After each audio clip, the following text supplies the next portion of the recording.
السلام عليكم ورحمة الله وبركاته. أهلا بكم متابعي قناتي وفي حلقة جديدة من حلقات ممثلين زمان ونجومنا الخالدين. معنا الفنان الراحل لطفي الحكيم.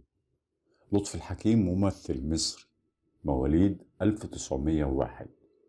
أدى العشرات من الأدوار الثانوية في السينما والمسرح، واشتغل لفترة في فرقة رمسيس المسرحية، ومن أشهر أدواره دور الغزولي في فيلم الفتوة مع فريد شوقي وتحية كاريوكا وزكي رستم، وكان بيعمل دور الساكن الجديد في فيلم اللص والكلاب.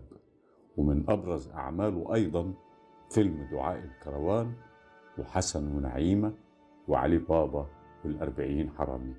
الفنان لطفي الحكيم مرصود ليه أكثر من 120 عمل فني، نذكر منهم فيلم انتصار الشباب عام 1941، وفي عام 1942 فيلم علي بابا والأربعين حرامي، وفي 1943 فيلم الطريق المستقيم، وفيلم جوهرة.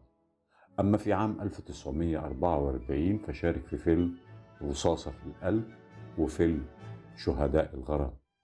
وله في عام 1945 فيلم عنتر وعبلة وفيلم قصة غرام. أما في عام 1946 فله فيلم الخمسة جنيه وفيلم ملك الرحمة. وفي عام 1957 فيلمه الشهير الفتوة، اللي كان بيعمل دور الغزولي اللي بيزايد على شراء مزرعة المانجا. وله من الأعمال أيضا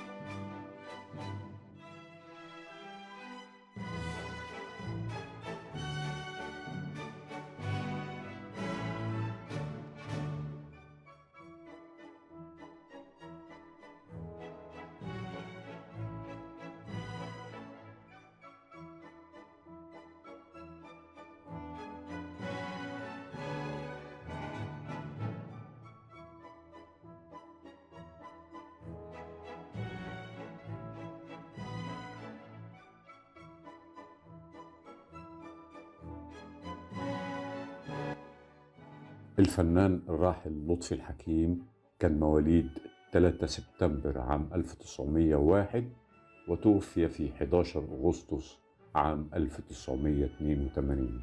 توفي عن عمر 81 عام. لطفي الحكيم وممثلين زمان ونجومنا الخالدين. أشكركم والسلام عليكم ورحمة الله وبركاته.